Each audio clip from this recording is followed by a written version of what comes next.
Hi everyone, in this video we're going to be talking a little bit about Harvey Weinstein. I don't want to give him too much attention. There'll be just a little bit in the beginning, and then we're going to be talking about 3 of my 6 Metoo's. Now, sometimes when you have a hashtag Metoo experience and it's been in the past, you forgot that it happened, or you didn't think it was a Me Too until all this comes to light and you go, oh, wait a minute, I remember, and that is what happened to me. Because see, I thought I only had 3 Me Too's. I did. And the biggest Me Too is written in my book. That's a big significant one that actually kind of changed the journey of my life and what I've been through. 2 of the other 2 Me Too's are in another video that I did that I'll link, called The Teachers That Tried to Sleep With Me. And in this video, I'm going to share 3 Me Too's. So if you're interested in hearing my Me Too's and what happened to me and my thoughts on Harvey Weinstein, keep watching.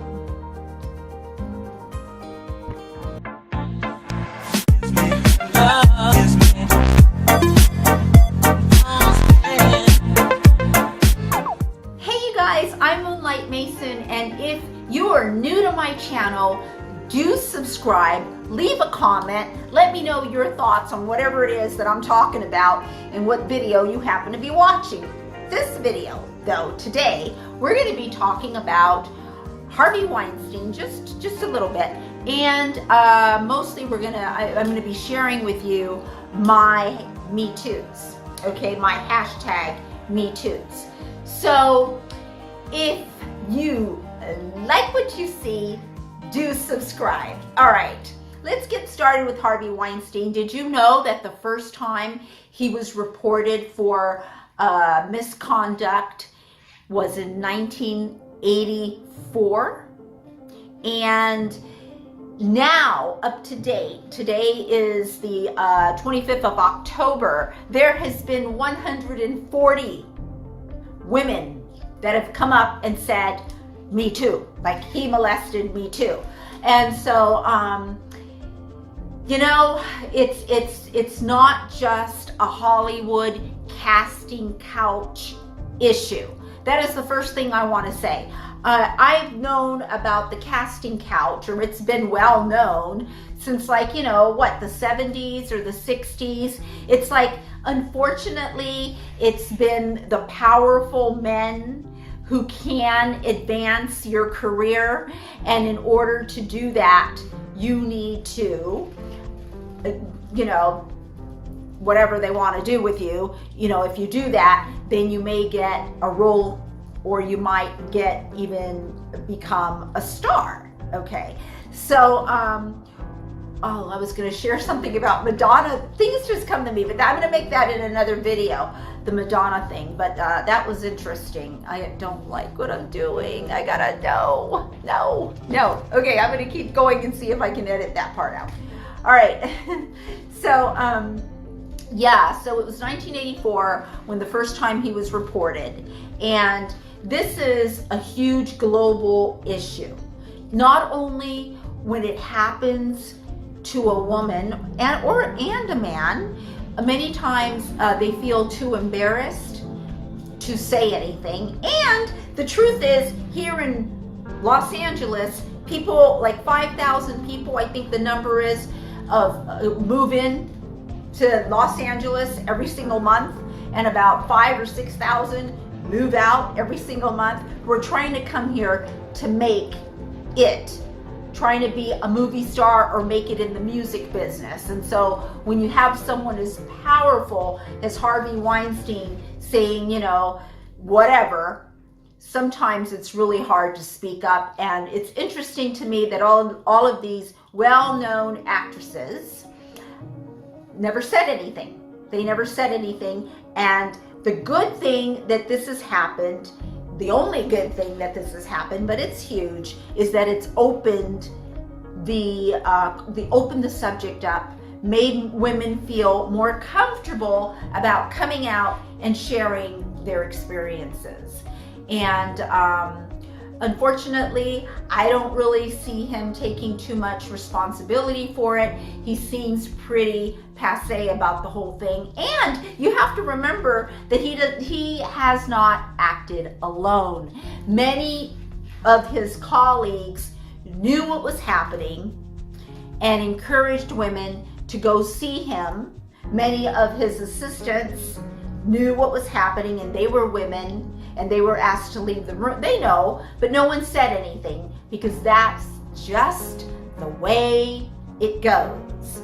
But now we're talking about it. Now the awareness has risen, and this is a good thing because sometimes we need to be better as a human being and how we treat others.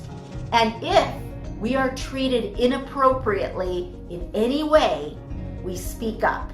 So that's all I'm going to say about that subject, other than it is a global issue. It happens to many people in many different cultures. It's accepted, and this has got to stop.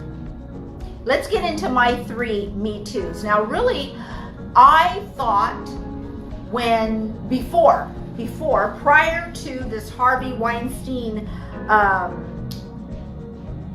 awareness coming up, I personally thought that I had 3 Me Too's, 3 of them. But you know what? Now I realize that I've had 6 Me Too's. So, and there might be more that I have forgotten or that I thought was not a Me Too. And one of those I'm going to share with you today where I thought it wasn't a Me Too. So the biggest Me Too that happened to me is in my book. It's a significant part of my journey in life. And so we won't be talking about that because that actually is in my book. And when that book comes out, you can get my book and read about that there. 2 other, that was say that's number 1. Okay, number them just so that it's easier. But number 2 and number 3 Me Too's, I already made a video about it. It's about the teachers that tried to sleep with me. Those are Me Too's. And I will link that video, and you can see that video where twice, 2 different teachers and my experience, what happened to me when that happened. I'll link that. Okay. Today we're going to talk about 3 Me Too's. And why don't we talk about the one that I didn't think was a Me Too? I didn't think this was a Me Too, and I had forgotten about it. And then all of a sudden something, I don't know, clicked in my head, and I remembered this incident. And I thought, you know what? That is a Me Too. So it was in college, and one of my friends was taking massage lessons. He was going to be a masseuse, and he wanted to practice on many of his women friends on giving massages in his apartment. And this was in Hayward, California, when I went to Hayward University. That's what it was called then when I went there. And so I ended up going to his apartment and having a massage by him. And what happened was I was prone, right? So I'm on my stomach and he's massaging my back. And then when he asked me to turn over, I turned over and the sheets were right here. And he got the sheets and pulled them down and exposed my breasts. Now, when he did that, I immediately felt scared. I was very frightened. I felt like something was wrong. I got the sheet. He looked at me and didn't say anything. He didn't touch me. And I got the sheet and I pulled it up. And he continued with massaging my legs and my arms, and nothing else happened after that. I left. without incident. I ended up telling 2 of my girlfriends in college, very close friends, what had happened, and they didn't think that was that big of a deal. And I have to share something with you. I shared this story today at the gym with one of my male friends, because we were kind of talking about Metoo's, and I shared this story that I'm sharing with you with this guy. And you know what? He didn't think it was a big deal. He did say, you know what, if it was a big deal to you, I understand. But, you know, he did not think that that qualified as a Me Too, as a hashtag Me Too. I believe that anytime you do something to someone else without their permission and you feel like you're violated in any way, shape, or form, it is valid. Let me know in your comments below what you think about that incident. Please let me know. I still stand that qualifies in a big way as a Me Too. The second time that I want to talk about was, I believe I was in 7th or 8th grade, and I used to take in Oakland, and I used to take the AC Transit to school. And so AC Transit bus to school. And so I got on the bus, and it was like a bench seat, but I mean for 2 people, and the window was right here. And so I sat on the bus next to the window, and I was sitting there, and I had a transistor.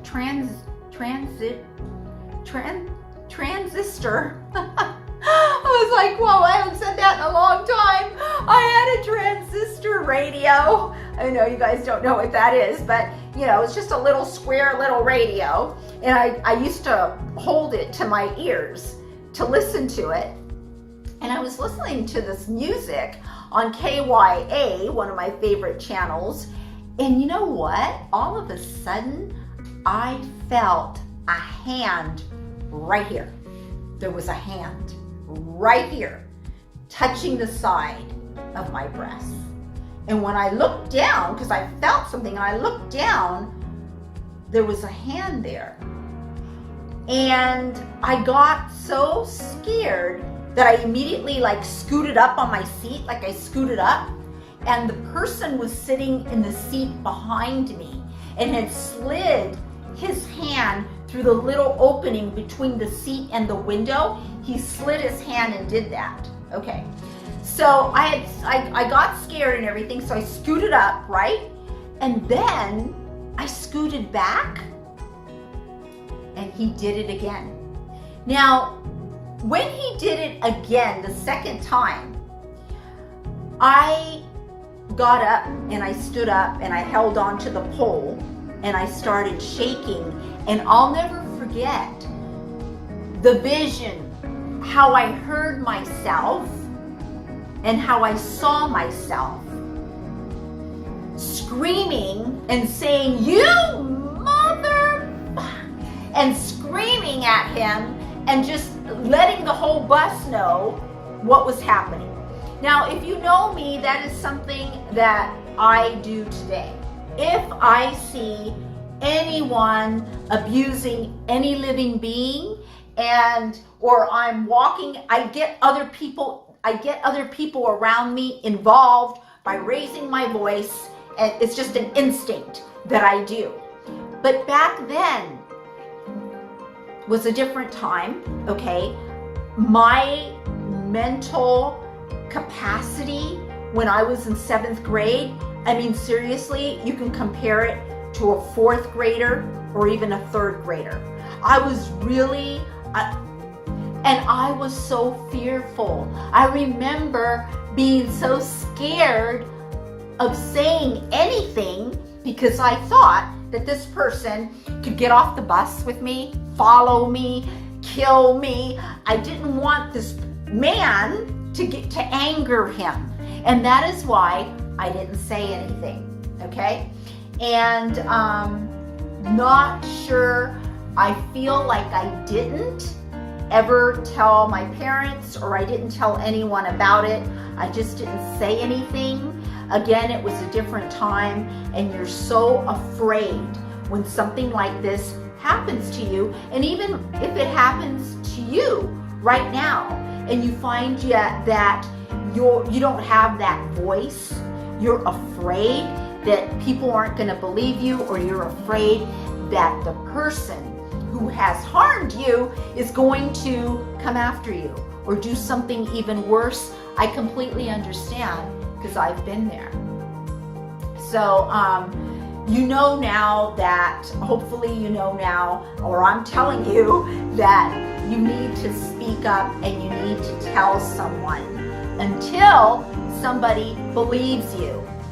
And we need to do everything that we can as a society to help and to listen and to go forward with those that are coming to us telling us they're Me Too's, or that if they've been raped or anything has happened to them, and being there of support.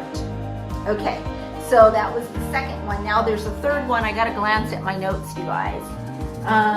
Oh yeah, I got it. Okay, so this was another one that I didn't think was a Me Too, but I think it is a Me Too. Okay, so this one, I was in elementary school, so I don't know, maybe 5th or 6th grade. I was a little girl, and there was this teenage girl who was like 17 or 18 who used to kind of like babysit me, if you will, and I would go to her house and hang out with her, right?